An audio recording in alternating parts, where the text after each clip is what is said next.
This week's we're doing a Friday story with Jim Trainer, and Jim is in Iowa, but you can see Minnesota. They charge you admission to look that way with their taxes, or Well, I think they probably do. I don't know. okay. But we're standing in front of a tractor that's pretty special to you, ain't it? Yeah, it is. It's this tractor. It was my big tractor for many, many, many years, and it was a very faithful tractor. I've had very little expense on it. It's been nice to drive. It's just a good tractor. I've got a 1947 M in another shed that my dad bought brand new in 1947, and that one's still here. This one's going to be here. I just like them. They've been good to me. Now I'm going to try to be good to them. And what year is this one? This is a 79. It was bought in the fall of 1978, but it was the 79 model. So was it bought here in Northwood? Bought new here in Northwood, brand new. Helgeson Motor Company. Okay. I see a splitter back there. Is it just dual remotes? Yep, just dual remotes. With a splitter. Boy, you don't look too rusty in the cab. No, we sell tractor cab interiors too, so the cab interior looks pretty good. Okay. Yeah. But it's been a good tractor for us. I had two of them for a while, and I traded one off for a 7140. Okay. And we put the 7140 on the planter, and I got to thinking, at that time I was driving a 1586, and I thought, my son's got this nice tractor to drive. And so a couple of years later, then we traded the 7140 or the 1586 for a 7250, and that's been a good. They've been good tractors to us. We've had good luck with tractors. We take care of them, we maintain them, but they've been good to us too. So. Yeah. When did you start farming yourself? 1963. Is that when you graduated? I graduated in 62, but my folks wanted me to go to college. That was their dream. So I went to Mason City Junior College, very good school. The only thing I wanted out of college was me. And a farm came available right by us, and so my dad told me if I wanted to start farming, I could start farming. But he said, then your college days are done. I've been farming ever since. I farmed with my dad for several years, and then, I got married and we had kids, and I had to make more money, and he wanted to slow down, so we kind of split our partnership up, and we got fairly heavy in the hog business for quite a while, and that was good. And then the hog business changed, and then we got into this cab thing a little bit, and started farming a little more ground. And we're still not big farmers. We only farm 800 acres, and my son and I. And but when you went on your own, when would you have split with your dad? When would that have been? That would have been about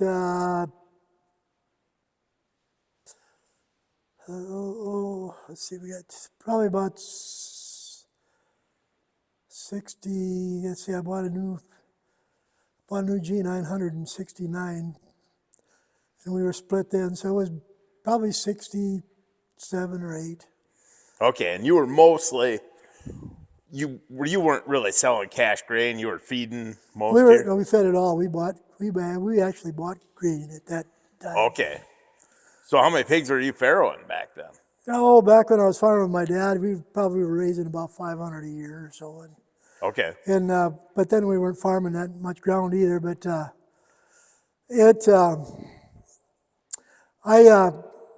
I've been very, very fortunate. I've had just tremendous good friends, and I have a good friend, Alan Stevens, and he has taught me. He's forgotten more about the hog business than I'll ever know. We started. He came over one day and he wanted to know if I'd do his chores. Well, he was gone on vacation. He's going to be gone for 10 days, I guess. he was farming, he was raising a lot of pigs. And his father was a very good hog producer before him. And I said, I'll do the work if your dad will come out and go through the pigs with me every day. And then I'll do whatever needs to be done. Well, that was like going to college, because his father was, well, what he didn't know about the pasture hog business wasn't worth knowing. And he taught his son very well, and his son worked with me.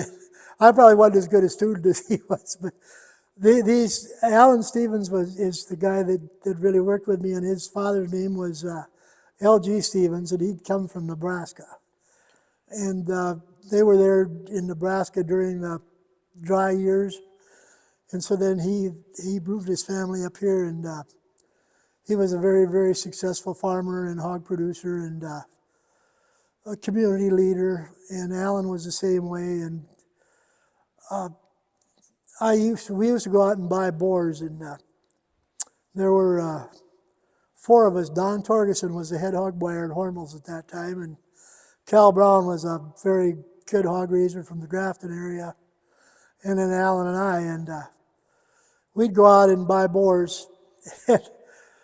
We were the boar producers were glad to see us come in, because for quite a few years, Alan and I, after Cal retired and Torgy retired, Alan and I still went out and bought boars. When we drove in your yard, if we were going to buy boars, we were going to buy 20 boars, 10 for him and 10 for me. Okay. And I had a good friend, Buck Pangmer, that raised boars. He was in the purebred business too, and he said, I've got guys that come in here and spend the whole day and buy 1 boar. So the hogs were good to us. And were you into hogs before you went and did chores for them? oh yeah. Now, we were into hogs before that, but not in the way we were after Alan. Alan and I worked together for probably 40 years. Okay. A lot of this concrete that's out here, poured out here, Alan's crew and our men and my guys, we did that on our own. I had myself and my son and a hired man. Alan had himself, 2 sons and a hired man. We didn't need anybody else. And then we had well, he wasn't a carpenter, he was a craftsman. He was way better than a carpenter. That he built, I think there was 4 years there, he didn't go anywhere except for Alan's place and my place. He put an addition on our house. He built the shop, the other shop. He built the finishing building. He built a grower building out here. That was another story. We started out with the grower building. It was going to be 36 by 36. Well, we dug the footings, and I got to looking at that, and that wasn't going to do it. So then we dug some more footings, and it was going to be 36 by 60. And when Harold Fredrickson, this craftsman I'm talking about, pounded the last nail, it was 36 by 90. And he was just a super guy to work with. We built the nursery, and we had my dad built some buildings here, and he built a granary. And I'll never tear down a building my dad built. And this granary, it was a good granary for when he had it, but we kind of outgrew that too. And so we turned that into the nursery, and then we added on to it. We added on to the end and one side, and my dad's granary is still in there. If you want to go back and dig in deep enough, it's still there. But it was a nursery then, and we changed it a lot. Well, the hog business, I suppose, I mean, you were going right to Hormel and Austin? No, we went to Hormel, and we sold a lot of hogs to Wilson's in Albert Lea. Oh, okay. That's right. There was a packing plant in Albert Lea. Yeah, and then it was Farmstead after that. Yep. And then it was, I don't know. I think it was just those 2 in Albert Lea. It went from Wilson's to Farmstead. Which I asked that Tom Oderkirk about it too. Do you remember having to haul pigs during the strike at all? That was a little bit before my time. I didn't, but this good friend of mine, Alan Stevens, his brother was a a meat salesman for Wilson's at that time. And of course that was non-union. And so he had to drive through the strike people Yep. to get to the office. But I mean, even in '85, when in Austin there, Uh, when Hormel had the big. I think at that time I was selling to Wilson's. Okay. When I first started farming, the first summer I got out of high school, I worked for, they called it Rilco at that time. It was laminated rafters we built in Albert Lea. Okay. These big church beams, Yep. we built those. We built a lot of, you've seen the round roof barns. Yep. They built in another part of the plant, they built those. And I worked there one summer. And then I worked at Wilson's at least two winters. And I was usually on the extra board, so if somebody didn't show up for work, they had this, you went up every day and you signed up, and after you'd signed up about so long, they figured you must want a job, so they would start hiring you for, to take a place. Yep. Well, I worked there 2 winters, and I worked, So you were farming, working off. yeah, I was in the wintertime, I would work off the farm. And then I chased cattle into the killing pens. I did that for a while. I worked in special cuts for a while. I pushed beef in the coolers for a while. One of the worst, I thought it was going to be a terrible job. They told me, next week you're going to have to go out and you're going to wash out the sewers, you and another guy. And the other guy was a full-time guy. And I thought, man, I don't know if I want to do this or not. But I went to work because I had to have the money. So I went in there, and I had to wait till he got off his break, and we went way, way down to the end of the sewer, and we pulled the manhole cover off. And we went back and we got the fire hose and we stuck it in the manhole. And we went back and we had coffee, or he did. I didn't drink coffee at that time. And it ran for, I don't know, a couple hours or so. And we went back and we pulled the fire hose out, put the manhole cover on, went back to the next manhole cover. We took it off, put the fire hose back on. He went back and we drank coffee again. And this went on for a whole week. That's one of the better jobs I ever had. Yeah. And so then I was his assistant for a while, and so if something in the plumbing broke in the plant, we'd have to go look at it, and then we would pick up the tools we needed and probably whatever repair we needed, and I could carry it back to the spot where we had to fix it. And then I had to just stand there and watch him fix it because I was not a union plumber, Yeah. and I couldn't touch that stuff. But so that was interesting and nice people to work with. And then I worked in I was in the National Guard in active duty one winter. I left in November and I got back in May. And so I went through, basic training, and then I went to Fort Sam Houston, Texas, and they trained me to be a medic. And this was, this would have been about 67, 66. The Vietnam War was really hot. Yep. And the people that were taking this medic training were, when we got done with the medical training, we either were in the National Guard and we went back to our units, or you got on the plane and you were a medic in Vietnam, and the life expectancy of frontline medic was about, I think they said 2 or 3 hours. It was not very long. And often, I had some really good friends, and I often wonder how many of them got back. Yeah. But anyway, that was a good experience. And then I worked on the railroad one winter after I got out of the National Guard, and that was a good experience. They were all good people. It was something different. I'd never done anything like that before.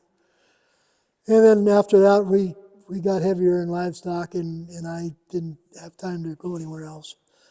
So I've been farming full time ever since. And So then you weren't doing any, well, you said you were buying even extra corn yeah, we to were feed. when I was farming with my dad, we had 320 acres, Yep. and we had corn and beans and hay and oats, and we were just a diversified farmer like everybody else. We had some cattle, we had some hogs, and we even had some stock cows. The place across the road was a pasture ground. Well, in the late '60s, they had the Deer Creek watershed went through here, and they redug Deer Creek, and they put in a whole bunch of new tile, and it was a very expensive project. But then that ground that we were using for pasture got turned into farm ground. And a neighbor, well, it's Bernie that I was telling you about earlier, he bought it, and he farmed it, and he got to be real close with my two grandsons. And one morning we went up, I had a good friend, Gary Sola was his name, and he went up, stopped there one day and knocked on the door, and Bernie didn't come to the door, which was very unusual. And so he finally went in the house, and Bernie was sitting at the edge of the bed. He'd been taking his shoes off, and I'm guessing he had a heart attack. I don't know. But he just fell back, and there he was. Well, then his brother moved back up here from Utah, and his name was Mike. He was another bachelor, super nice guy. Couldn't ask for a better neighbor. And he was a neighbor for several years. I don't know how long Bernie or Mike lived there, but several years. And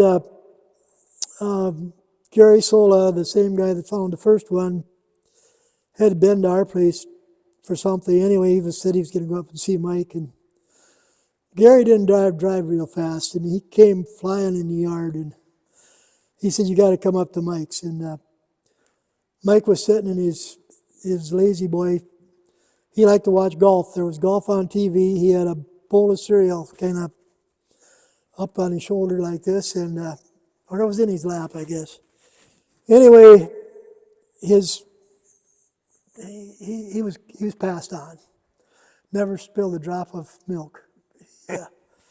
It was a tremendous loss to my family and to me and to the whole community. These guys were really nice guys. And so then that acreage, we'd already bought the farm ground when Bernie passed. So when Mike passed, then we decided we wanted to know who our neighbors were going to be. So we bought this 10 acres across the road, and it's got the grove that protects this farm, and it's we go up there if you're having a bad day. You get on the lawnmower and you go up to Bernie and Mike's and you mow grass, and you can have a fit. You can do whatever you want to because nobody's going to hear you. You're just up there, and I really respected those guys, and it just I don't know how many years we've had it now, 10 maybe, but we mowed it every year, and we will continue to mow it, and it kind of looks like a park up there, and we've had chances to sell the acreage. People wanted to build houses, and if one of the kids or grandkids or great grandkids wants it someday, they can build up there. But it's therapy for me, and it's kind of I don't know. You go up there and you think about those two guys and how good they were to my family, and I just don't want to let anybody else have it. But it's really I've had life really, really good. I had good parents. I had great in-laws. I married very, very well. My wife, she's a farm girl, and she keeps the books, so she knows where where the money goes and why we can't do this or can't do that. And she's, I just don't know how I'd ever get along without her. She's always been there through the good and the bad. You know, if it's good, that's good. And if it's bad, she's there to pat you on the back and say, I'll get better. And she's kind of been the cheerleader that everybody needs. And she's always been there for me. And it's a great partnership. And we are 50-50 partners in every sense of the way. She has worked very, very hard for anything that we do have. She's worked very, very hard to help us get it. And this neighborhood is unbelievable. It's just like a great big family. And I can't tell you how lucky I've been in life to have the parents and the kids and the in-laws and the wife and the neighborhood. My neighbors down here, they're two brothers and an uncle farmed together. And now unfortunately, they're all passed away. And now it's two brothers and a cousin. And now there's a son of one of the brothers that's farming with them. And it's they farm a fair amount of ground, but there's quite a few mouths to feed there too. They got actually got four guys that are all full time there, and then there's some relatives that own ground that they farm, and they're just really, really good people. And like I tell you, I'm so fortunate to live where I live. And then we had a guy across the road that when I was a kid, I had old junk cars, and he would keep them running for me so I could go out and chase girls. And, it was interesting. There was a couple of bachelors that would come there, and they would give me all kinds of advice, and even some of it I could use. But the community's always been there to support you. There was a while there we lost my father-in-law was only 62 when he passed away. We lost him, and we lost my grandmother-in-law. Then we lost my grandfather-in-law, and then we lost my dad.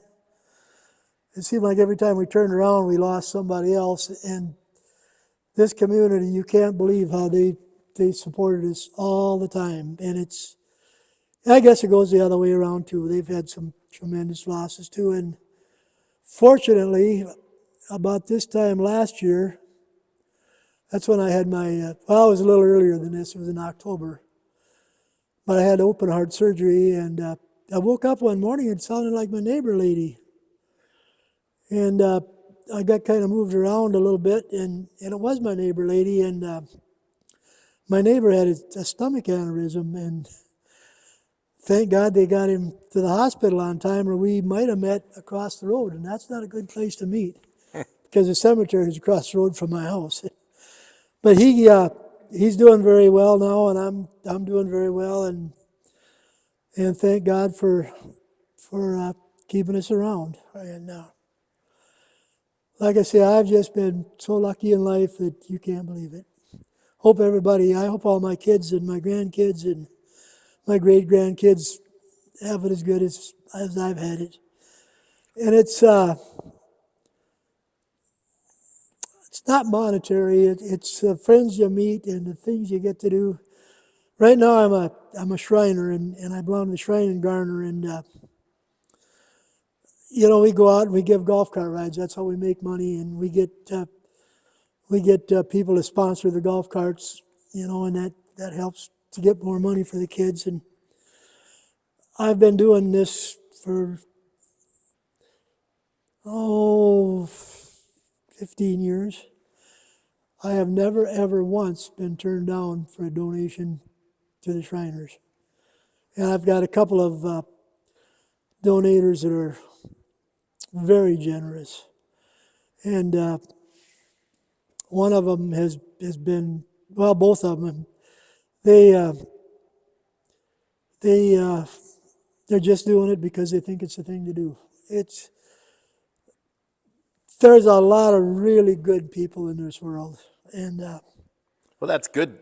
Good to hear that the community is pretty tight, because it seems as farming got to be bigger business and we went away from livestock and became more row crop, that you hear an awful lot of bickering and feuding with neighbors, and people don't get along the way they used to. And my neighbors to the south.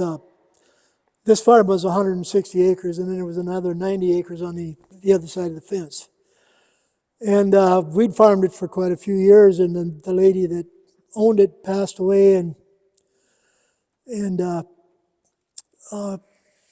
it came up for sale. And that morning I'd gone in and I'd made an offer to the attorney that was handling the farm. And that afternoon my neighbor from down the road came up and he said, are you going to bid? You're going to make a bid on that farm? And I said, yeah, I did this morning. And we had coffee and visited, and he went home, and I bought that farm for exactly what I offered him. He could outbid me. It'd been no problem. yep, But that's not the kind of people they are. They don't do that. If there's a piece of ground for sale and you're not going to buy it, they're probably going to buy it.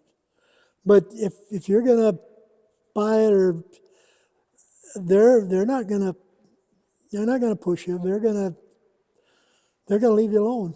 yep, And you're right. You go 5 miles down the road and it's not that way, but it is here. yeah. And like I told you before, I'm just so lucky to live where I live. Well, was everybody around here at one time livestock, mostly? Yeah, there were. There probably wasn't a lot of dairy around here or anything, no, right? Oh, yeah, there was, but it kind of in the late '60s, '70s, the dairy kind of. In '67, there was a tornado went through here, and there was a dairy farmer over here, and it went through right through his place, smashed his barn down, and that was the end of his dairying. He built a big pole shed after that and fed a lot of cattle. And the neighbors to the south, they had some cattle or some cows, but they got out about that time. There was another neighbor over here. He had some cows, and they milked for quite a while, but they weren't big carry. I don't know what they had, 30. Well, they were probably big back then, because they probably had 30, 40 head. But there was a guy 5 miles down the road this other way, and he and his family had, I think they had over 100 for a while, quite a while, and they had some bad luck. There was a father and 2 sons, and they had just doubled the size of their dairy. And the one son and his wife had gone to the church to a dance one night, and they were coming home, and there was an overpass there, and some idiot come driving up the side of the overpass with a 4-wheel drive pickup and hit him in the side and killed him. So then here's this father and the one son with all this work to do, and then the father was down they were digging in a water line, and the water line caved in and broke this father's hip. And so that messed him up. So he eventually healed and did a lot of work, but he couldn't do what he was doing before, so he left it to the one son. So here he's got all this work to do. And they had hired people, but hired people come and go. Yep. And so it was him and his wife was a very hard worker too. And they kept it going for a long, long time, and then his health went to pot. And they had to get rid of the cows, and now his grandson has got some beef cattle, and his grandson is farming the farm. And Grandpa's moved to Lyle now, and the grandson has moved out to the farm, and Grandpa's he's just like me. He's just happier to lark because the farm's going on to the next generation, and he's getting to watch it happen. Yeah. And that's why would an 80-year-old man build a new shop? Well, you do because you got a kid and a grandson, and you want it to be good for them. Did you anticipate the way farming would go as far as, I mean, because the hogs, the hogs were what paid the bills for a long time, right? The hogs bought farms. Right. Yeah, no, I didn't expect it to go like it did. And when we were up at 4,500 head a year, and we'd been there for quite a while, I thought, well, we're big enough to stay in. We weren't even close. Yeah. And that's one thing that kind of grinds on me. You know, we went on to every pig I ever sold. You know, they took the check off on it so we could get these markets and do this and do that. So we made all the investments, and then the big shots come in and took it all away from us. And they've never. What are they doing to help the young guy get started? Nothing. No. And you never really had a confinement finishing barn then. The only we had pits in our. We had a shallow pit in our nursery, and we had a shallow pit in our farrowing house, and that was it. No, as far as a total confinement building, I never had one. So you when the market started to change to that, where the integrators started, did you ever consider going that route? And You know, I did, and my son and I talked about it, and talked to the banker about it, and you know, I got home one night and I got to thinking about it. You know, I've raised hogs for 40 years. They want me to spend, you know, upwards of $1 million to build this building. And then some 22-year-old kid from Iowa State's going to come out and tell me how to raise hogs. You know what I'm going to tell him? And it's just not going to work. So we never did. And maybe we should have. I don't know. But I also know that I always thought I was kind of progressive, but I just, it's like the chickens. You know, my folks used to raise chickens, and they had free run of the farm. Well, then we'd go out, you know, we'd catch a chicken. You'd catch them, pull them out of the trees, and they would butcher them, and they would sell spring fries to the people in town. And those chickens had you know, because they ran around, they had more muscling. You know, the muscling was better. And in my opinion, you know, with our pasture farrowing and our open sheds, those pigs, and this is just my opinion, and I'm probably a little opinionated on this one because that's what we did, but the pork was better. yeah, It just was, and we might go back and start raising, not very many, but enough probably so we have some of our own. what were you raising for pigs? Were you Hamp white York, ones or Hamp York Duroc Cross. Okay, so you had plenty of color. Oh yeah, what color you want? Yeah. We had a few spots, but the Hamp York Duroc was mainly what we stayed with. Okay. And we had, most of the time we would buy 10 boars, like I told you earlier, every year. And then we'd keep the 10 from the year previous for the older sows. Yep. So you'd have 20 down to maybe 17 or 18. You know, you might have one that doesn't breed, or you might have one that dies or has an injury or whatever. But we had around 20 boars around here. We had up around 300 sows, and now, like I said, that shed out there was all that I had in it was sows. Okay. And then we had a couple of 6-sow hog houses. When the sows got really close, we had 28 crates in our farrowing house, and we kept them full. In fact, it was kind of a joke that we had the all-in, all-out system. we would have a sow get all the way out before we put another one all the way in. The farrowing house, we'd bring these closed sows up into these 6-sow houses that were heated with straw, and we let them farrow there. Then the next morning we would take them out of there and we'd put them in a farrowing pen. And we really never had a pen that was empty. It was either cleaned out and washed down and put in another one, or it was still there. But one winter we really had good luck. We got a lot of sows bred. We were weaning it down at 14 days, but we had a really good nursery, and we could keep it pretty warm in there. And we had our nursery was double decked. We had pens up above, and then we had pens down below. And you took the smaller, weaker pigs and you put them up above, and the stronger ones you put down below, and we kept it warm in there, and it worked out quite well. But 14 days I think I was the youngest we ever weaned at, but it worked. I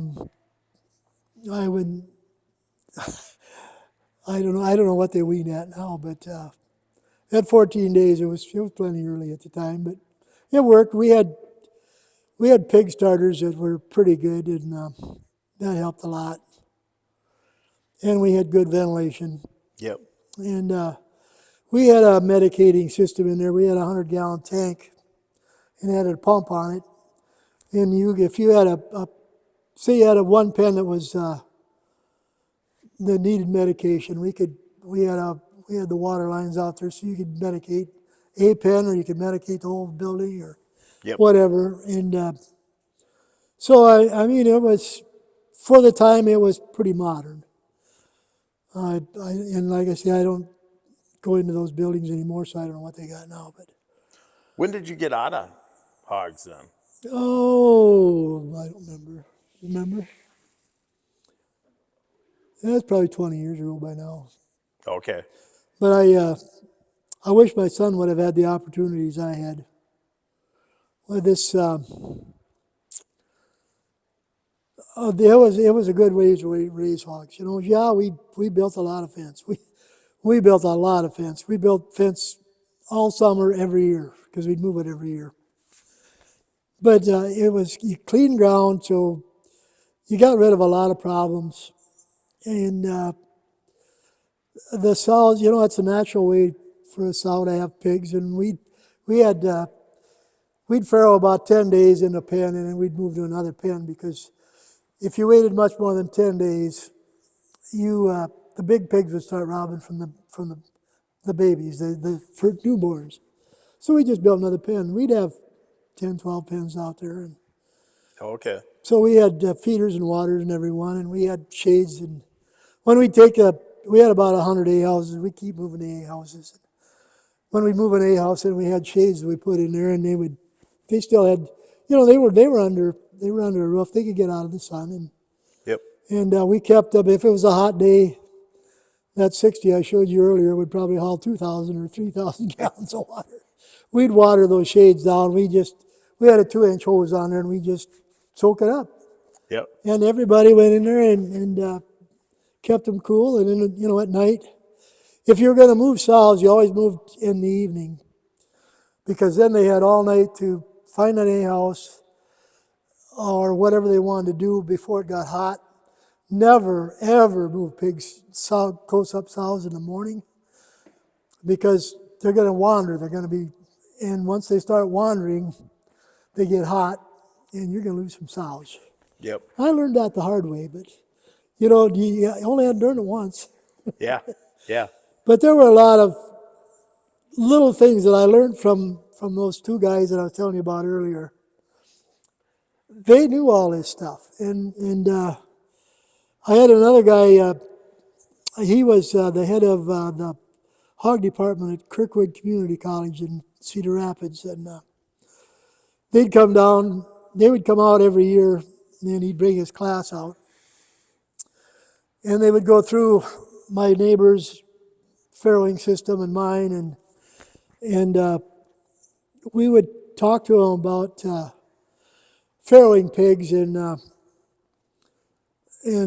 what we did here and what we did there, and they'd ask questions. And the one thing that we tried to impress on them, maybe more than anything else, was who you marry is whether you're going to make it or not make it. And that's a fact. If you got a wife that doesn't understand that maybe you can't have a new car this year because you had to have a new feed mill, or you had to have a new manure spreader, or you had to have a new something else to keep the operation going.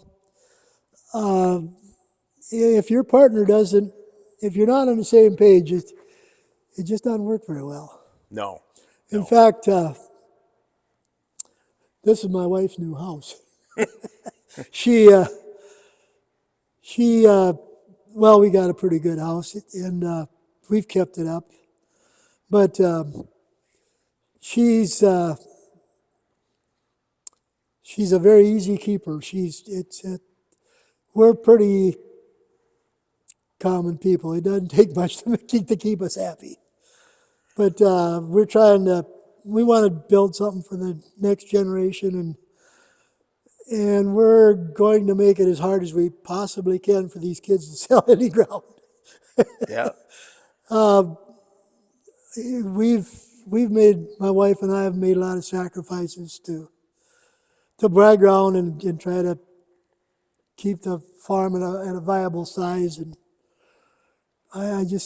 we've bought a couple of estate farms, and if you go back and talk to those heirs right now, I'll bet there's none of that money left. I bet it's all gone. Yeah. Yeah, well, the farm's still here, so I'm not going to make it easy on my kids and my grandkids. If you want to sell something, you're going to have to work at it. But after I'm gone, I don't have any control. But it's like I keep going back to, I've had a good life. I've had a really good one. Well, there obviously were leaner times than others. Oh yeah, there were. When the hog prices fell out there in the 90s, that probably wasn't the... That wasn't the best, but the one thing that happened again was the neighborhood. My friend over here, we were both up to our ears in chores and hogs. We didn't have time to go to the elevator or the beer joint or the restaurant or the coffee shop and find out how tough it was, because we were out here scratching around to keep it going. So it wasn't any easier for us than it was everybody else, but we never gave up. We kept scratching, and I guess we kept pumping each other up. And we both married Val. Well, he's got a tremendous wife too, and she was both of our wives happened to be farm gals, but there were gals that came from town that were just as good. You just had to be on the same page. Yeah. Were the 80s, were the 80s hard? Did you have a lot of... I had a lot of debt in the 80s. Okay. And the one thing I had, we bought our first farm in the late 70s, and I had an FHA loan with a fixed interest rate on it. So when interest went up to 18%, I still had my fixed interest rate. The other part of the farm that I had financed was financed on a contract, and that was a fixed interest rate. Okay. That's what saved me, because I wasn't paying 18%. Now you want me to tell you that I was smart in doing that? No, I wasn't. The FHA guy that was helping me was a smart guy, because he got all this lined up. He had it all lined up. That's the way it was. I remembered his name for years and years. He was a young fellow, and they're supposed to come out every year and check your farm, check your loan, and the farm that we have the loan on was 5 miles down the road. And, oh man, I suppose I had that loan for 5-6 years. One day I drove in the yard there was a strange car, so I went up and talked to him. Asked him who he was. Well, he was a representative of FHA. And he said, this is the first time we've been here. But I'd always paid my payments on time and sent them the paperwork that they wanted on time. And it worked out fine. But I was fortunate because the 80s were tough. I mean, I'm telling you, they were tough. Yeah. But we hunkered down, and well, we've always lived pretty conservatively, so that didn't bother us a whole lot. But we weren't strapped with a bunch of high interest rates. We didn't have a yard full of new machinery that wasn't paid for. There were, we had payments to make. Don't get me wrong, but they were tolerable. Yep. And some of them, there was some pretty high-priced ground that got sold. Well, it took decades to get it back to where it had peaked. Yeah, it did. And, before. Okay. And tractor cab interiors. Okay. What's your company? Tractor Interior Upholstery. Okay. You got a website? Yeah, we do. TractorInteriors.com. Okay. And we're made in the USA. We make our own stuff. We get loads of vinyl in. We get loads of foam in. We got a flame laminator. I have two partners, and they each have a factory. I'm just on the retail side. Okay. And so they actually flame laminate the material onto the foam. Yep. Well, then they've got different machines that do different things, but we perforate it. We cut the parts out. We put them into kits, or you can buy individual parts, or whatever way you want to do it. We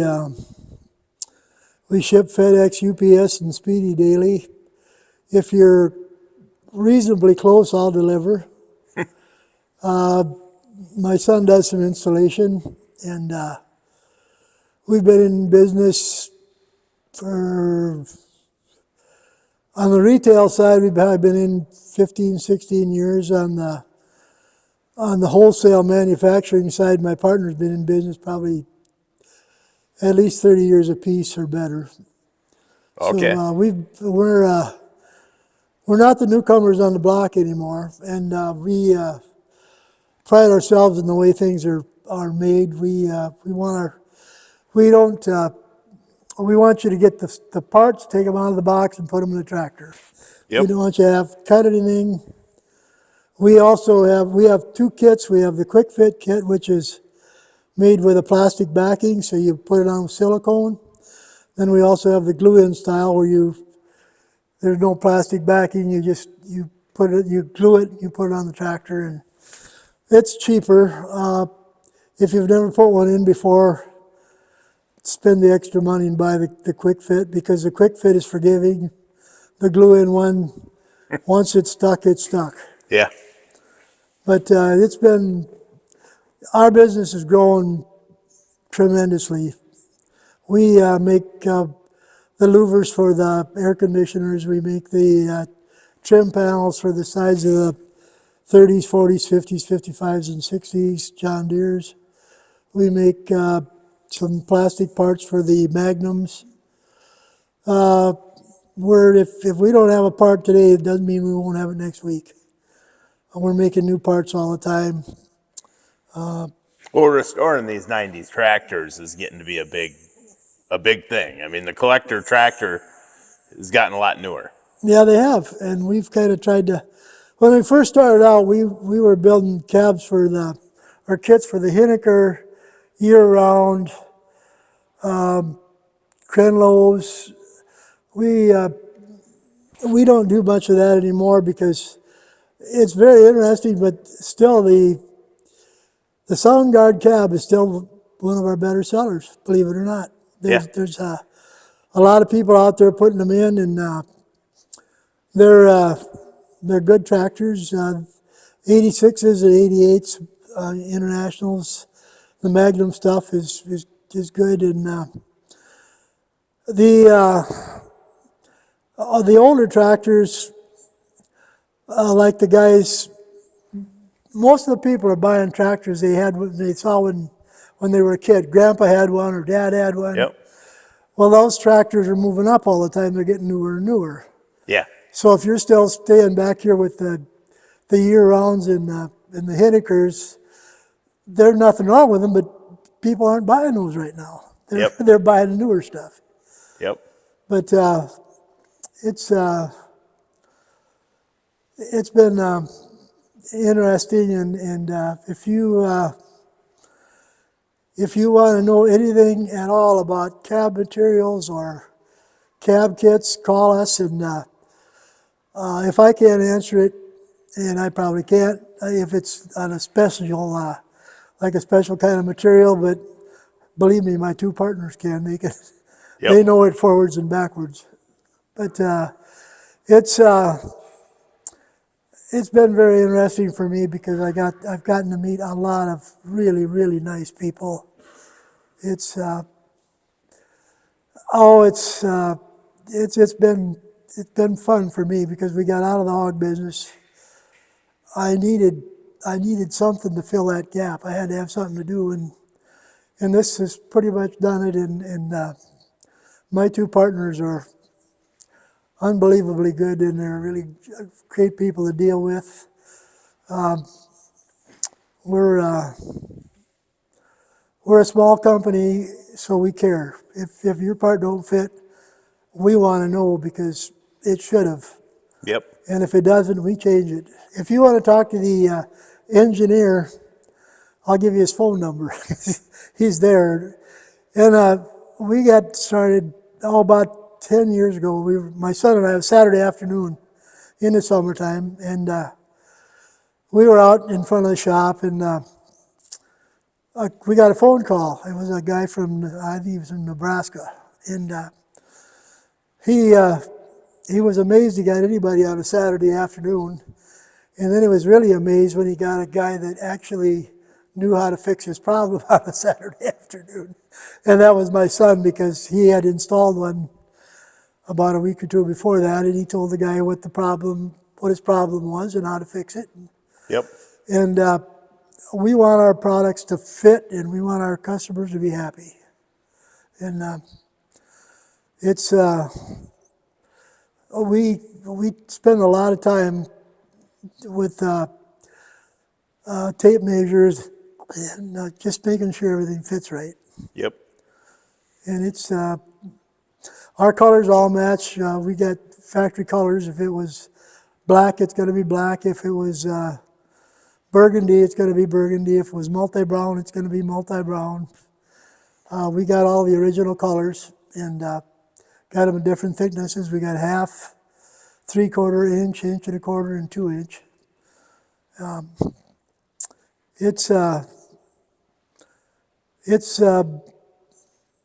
It's been fun to meet all these people and to see how the thing changes from the older to the newer. Yep. And as you can see, I'm in the older part. This is the Farmall M you were talking about. That's the other tractor that was bought brand new around here. Right? Yep, this one here was my dad bought it brand new in 1947 from Link Preem in Carpenter, Iowa. Okay. And we've had it ever since. I've got another M. I got a 39M over a couple more rows over yet. Okay. But this is the one that my dad had. The steering wheel needs to be redone, and I've got a good friend that does that. But if you look at right up there in the corner, see how that's worn? Yep. That's where my dad kept his thumb when he drove that tractor. Oh.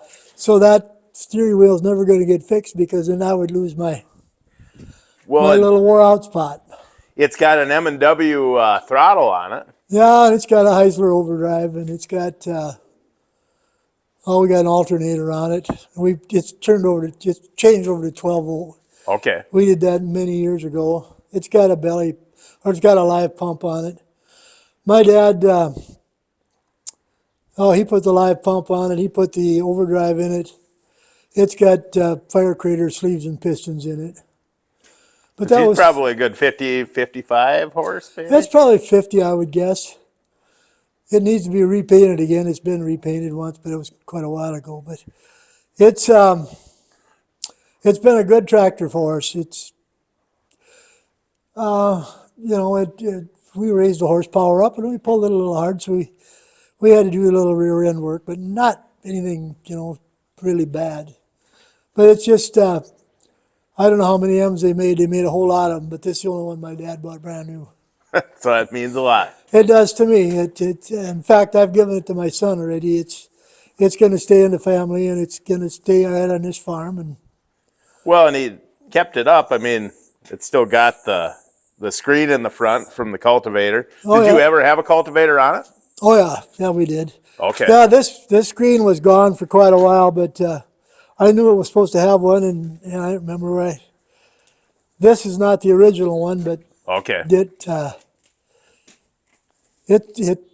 the same thing. It just I found one. I like to go to swap meets. Yeah. You know, one thing while we're out here in this building, before we sit down, so obviously you ran hogs out here. Were you finishing hogs in this, or? This building here used to be full of sows. Okay. So this was just gestation pens and. Yep, gestation pens. This So- tractor, if you want to talk about hogs, this tractor here is an Alice Chalmers WD-45. Yep. There's a hog trailer right over there. In fact, it's the second one. We wore the first one out. This tractor was never, ever unhooked from that hog trailer. You were in big trouble if you unhooked this, because we used it every day. And my wife and I have been married for 56 years, and this tractor here might be part of that, because we didn't chase a lot of pigs, we hauled them.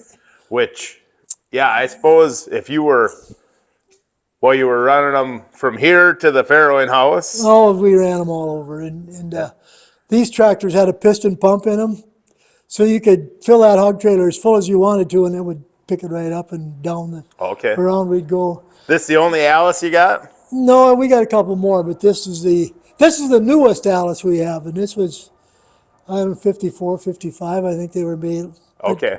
It's this one back here is a 60 John Deere. This is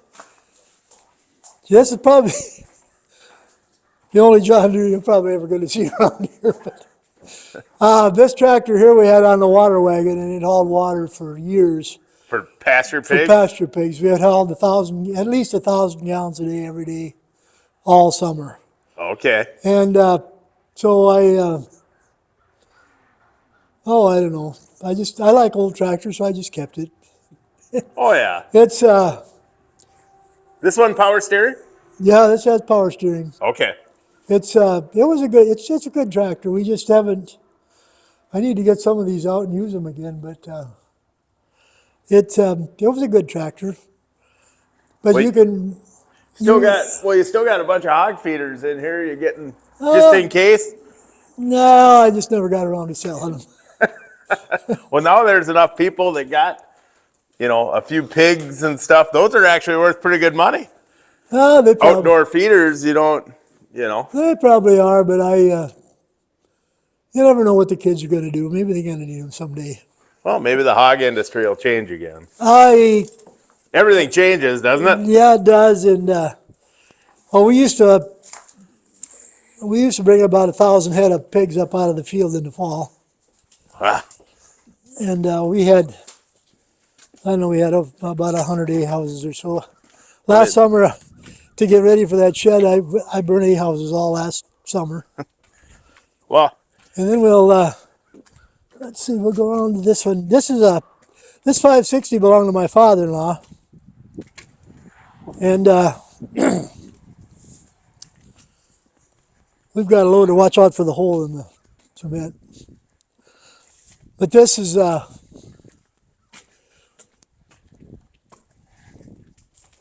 we never used this tractor a whole lot.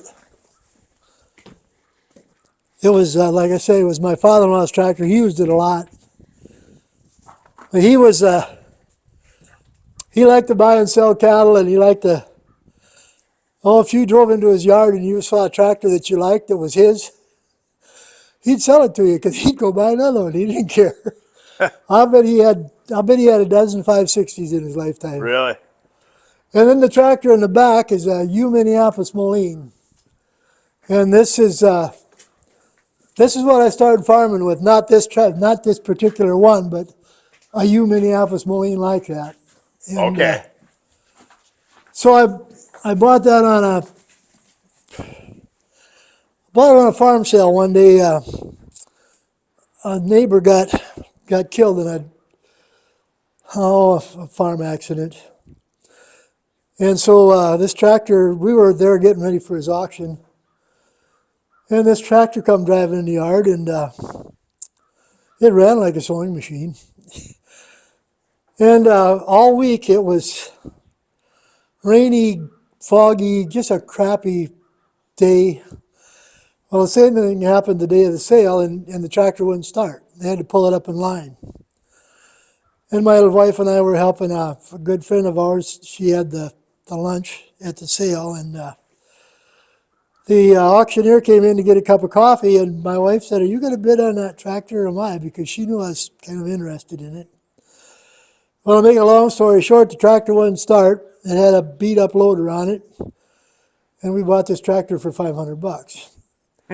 And so the next day, it was only about 3 miles down the road. So the next day, we went over to get it, and it had on the end, it had a battery cable, with the bolt-on end. Yep. Well, it was all corroded. We took it off. I took my jackknife and scraped it off and cleaned it up, put it back on. We started it up, and I drove it home. And it still runs good. And we use it occasionally, but it was more because that's kind of what I started farming with than anything else. But it's a good tractor. It's way better than the one I started farming. The one I started farming was a pretty much wore out piece of junk. But this one it's a nice old tractor, and we drive it, and it's just a nice tractor. And then we got some more over here on this side. Tractor here we bought from a guy over by Belmont, Iowa. We're in a cab business, and at the Clay County Fair the year before, he bought a cab interior for a John Deere combine. Well, then the next year he came back, and he hadn't gotten his interior put in yet. And so he said, "I got 2 more tractors." And he said, "If you'll come down and put all 3 cab interiors in, I'll buy the other 2 from you." So we go down there, and he's got this 2.5 stall garage, and he's got a 67 Mercury Montego in there, just immaculate. And then he had a Corvette convertible, and then he had a 720 John Deere, and that was all pretty nice. And then he had an A John Deere, that was pretty nice. And then this tractor sat there. And he said, "The only tractor I would even be remotely interested in selling is that one. The only one he had that I'd even be remotely interested in buying was that one." And when we got all done putting the cab parts in, I had to write him a check for the tractor. This tractor is a 330. This one came out of Reedsburg, Wisconsin. I wanted to buy a different skid loader, and I'd had some work done on my other one, and on my other skid loader, and I was trying to trade locally, and that wasn't getting done. And so we got the Rochester paper. They don't even make it anymore, but The Agri-News? yeah, the Agri-News. Yep. Okay, well, a Koenigke implement in Reedsburg, Wisconsin had a 30, no, I can't remember if it was a 35 or a 40. But anyway, we went up there and we traded skid loaders, and so we were unloading mine and putting the new one on, and this tractor come backing out of no, it wasn't this one. That was the 230. This one here came from down by Allison, Iowa.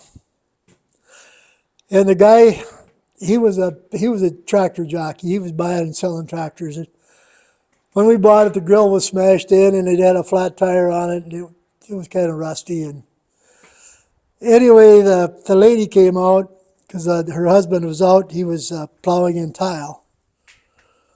And so here we are looking at this tractor in the weeds, and she was telling me, she says, "You just picture this tractor with a coat of shiny red paint and another tire on, and kind of really giving me the sales speech." And So we went out then and talked to her husband, and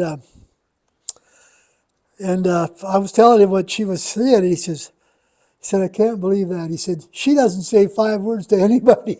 But anyway, we ended up buying this tractor, and it's kind of it's a little different. It's got a fast hitch, Yep. no power steering, and no torque. This one over here has got power steering, or this one doesn't. The 350 does. The 350's got power steering and a torque and no fast hitch. Which the fast hitch was the sales pitch on this series of tractors. But the 350, they never, when they bought it brand new, that came out of Stacyville, Iowa, that 350 did. Then up above in front up here is a 1939 F20. That's a late F20 then. Yeah, it's got a starter on it. It was the early part of, I think in June, wasn't it, in 39 when they went to the M's? I don't know exactly, but yeah, I know 39 was the first M. Well, there's a 39M right in front of it. Yep. And then, Is that another B or is that? I think that's, I gotta go back there and look. Can't tell you what it is. Looks like it's Cultivision though, don't it? Oh, that's a Super C. Oh, it is a Super C. Okay. That was my father-in-law's also. And my father-in-law, I was telling you about, he'd buy and sell tractors. Yep. That's the only tractor that I knew. When I met my wife, he had that tractor, and the day he died, he still owned that tractor. That's the only one. Anything else he had in the yard was for sale. I've known other people though that had a Super C. My dad's uncle had a Super C, and they always were fond of that tractor. It's a nice driving tractor, but we never really had a use for it. I mean, he raked with it, and he used it for chores and stuff, but he raised a lot of sheep, and he was always moving something around with it. We were in the hog business, and we just had more of them, and we didn't use that too much. Yep. Well, now we got a few more tractors, a couple more over here in this other shed. That's 34 F12. I just turned that on. Your grandpa had one though. Yep, not this one, but he had one similar. Okay. His had a tricycle rubber-tired front end on it. Well, this tractor, this front end, there's a story to this front end or this front wheel. I had a really good friend that, he and Travis, or Dudley Peterson was his name, and I had a neighbor up here that was by the name of Bernie Foss. We had a lot of chores, so I didn't get to go to a lot of sales, so these guys would go to a sale. And if they saw something they thought I should have, they'd buy it, bring it home. I'd buy it from them. But he had this front wheel, and I had a set of F30 cast iron front wheels, and he wanted to trade even up.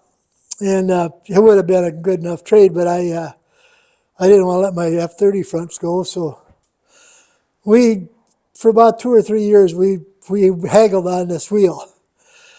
Unfortunately, he got a brain tumor, and I lost him from cancer. But before he passed away, he called me up one day and sold me that wheel because he wanted me to have it. And so I put it on there, and he was a good man. Both those guys were good men. Both of them, unfortunately, are passed on now. But they kind of got me started in this old tractor thing. I really enjoy them. And this one here, this is a 39H. And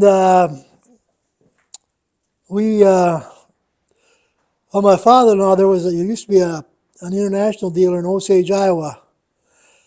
And in the early 40s, a tractor came in with these steel wheels on because it was wartime. They didn't have rubber tires. Yep.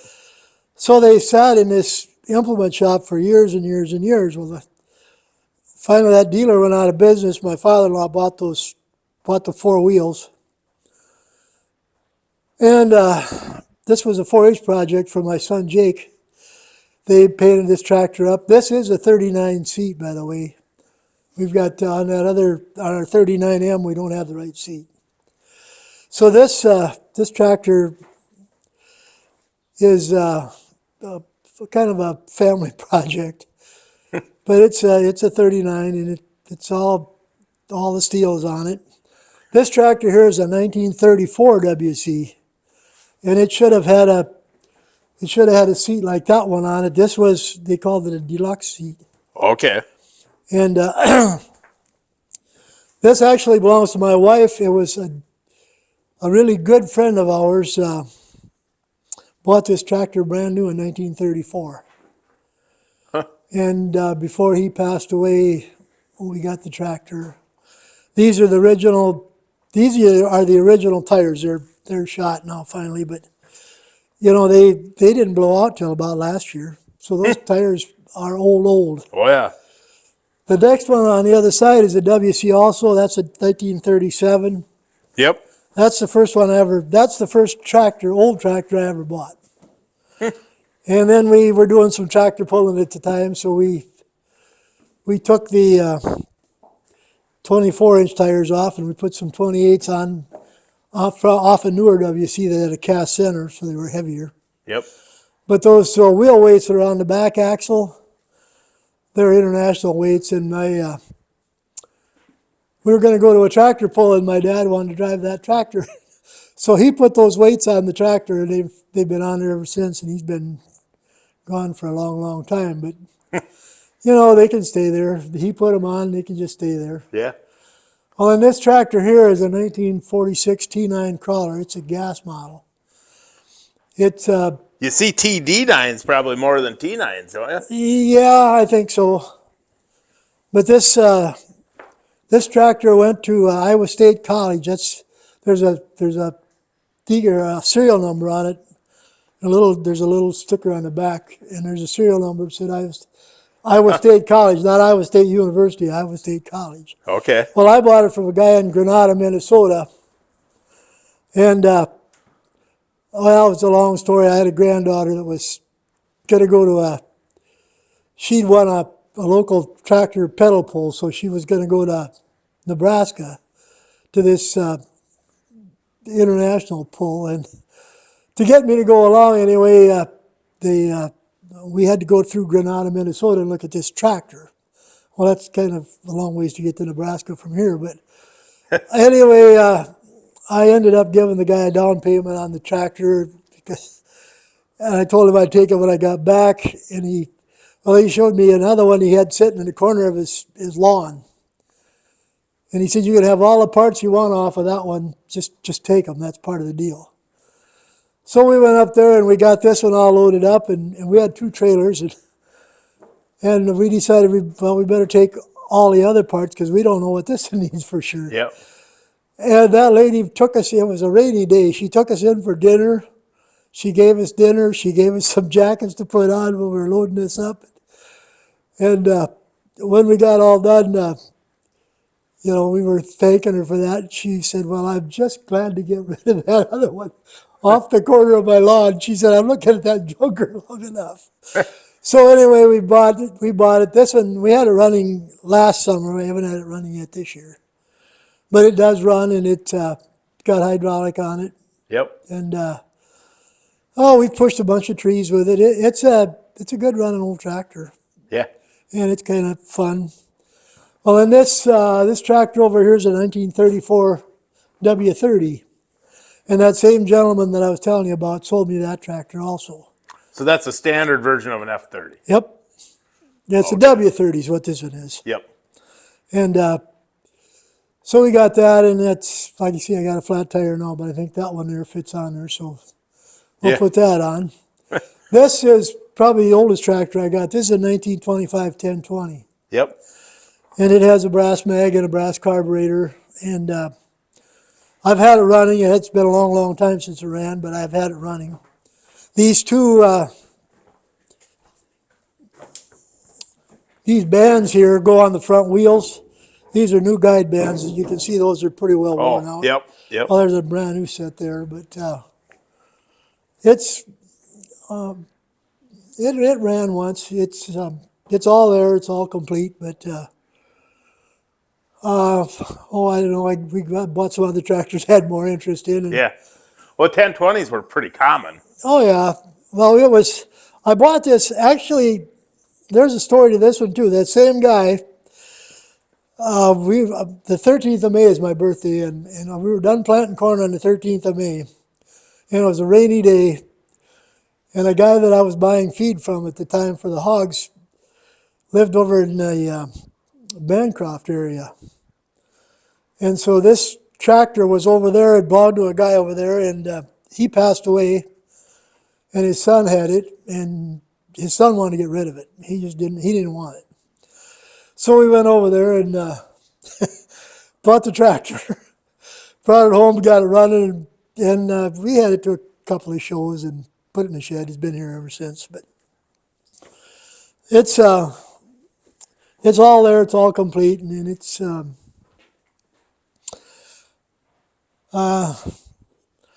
I wouldn't sell anything. I would probably buy, but I wouldn't sell. You got an F30 too? No, I don't have an F30. I've got the F20. F30s were not real. No, There weren't a lot of them around here. I don't think there were that many F30s at all, are there? So anyway, I've got I've got the front wheels for an F30, the front steel wheels for an F30. Yeah. And this is a planter I bought. It's an international planter, and someday I'll drag that out and try to fix that one up again too. But I don't hunt and I don't fish and I don't golf and I don't bowl anymore. And we go to some stock car races, but I like old tractors, and I like to buy one once in a while. And Yeah. but I don't restore them. I preserve them. We get them running. We try to keep them all inside, and it's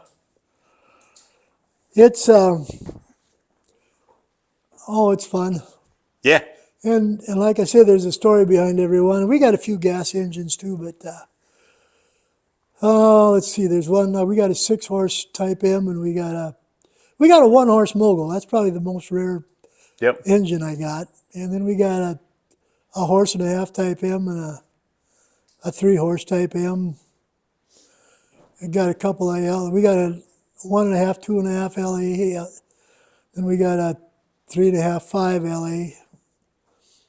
Or I guess they're LA LBs, whatever they are. But anyway, we've got those, and it's just it's fun to have these tractors, and like I say, for me, the history or the stories, they're probably worth as much as the tractors are to me. But I've met a lot of really, really good friends through the tractors. Travis Jordy is from Rochester. He grew up in Kensett, Iowa, which isn't very far from here. And my cousin and Travis went to high school together. So when we go to Le Sueur to the swap meet, we park side by side, and then we talk about the old times. Yep. And Travis, do you know Travis? I know of him, yeah. Travis has a very extensive John Deere collection of very rare tractors. Yep. And he's also got 3 Ford Thunderbirds. He's got a 55, 56, and 57. That was the 3 years I think they made the 2-seaters. Yep. He's got all 3 of them. And he's got, I think he's got both the tops for all of them. Okay. But he was in the decal business for a long time, and he sold that out last summer. But he's been a lot of help on helping me find parts for things. And if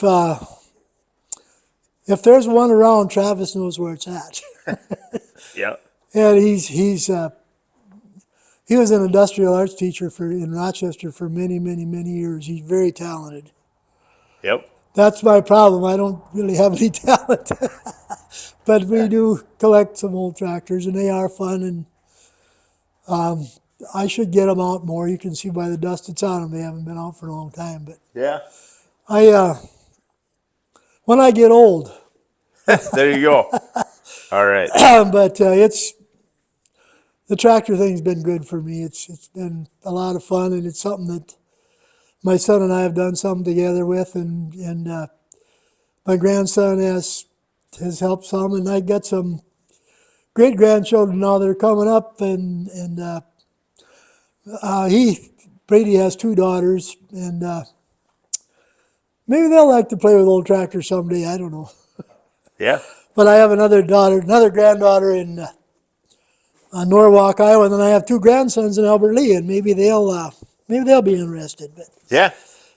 We're winding it up, but the advice you've got is definitely find the right woman. yep, That's a big part of it.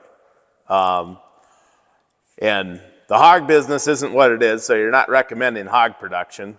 well, it's different than it was when I was in it. Yeah. But you've seen land values in your lifetime, I'm assuming, have gone up. It's 20 times, right? Yeah, yeah, at least it's we bought our first farm for $1,500 an acre, and the last one I bought was about 7 years ago. That was $9,000. So if would you still recommend to a young guy you better get some dirt bought? If it's possible to do it, I would. It all depends on your situation. You know, you got to be able to cash flow it. Yeah. And when you buy a farm, it's never going to cash flow. No, it never has. So you're going to have to have Yeah. another source of income to subsidize it until you get it kind of under control a little bit. And it will, eventually it'll work. But if you're gonna farm, you're gonna have to stick your neck out. That's just the way it is. Yeah. And just know what you're doing, and know that you're probably not going to be driving a new car and a new pickup every year, and you'll get along. It'll work. It always does. It just. All right. Well, that sounds good. All right. Thank you. Well, thank you for having me.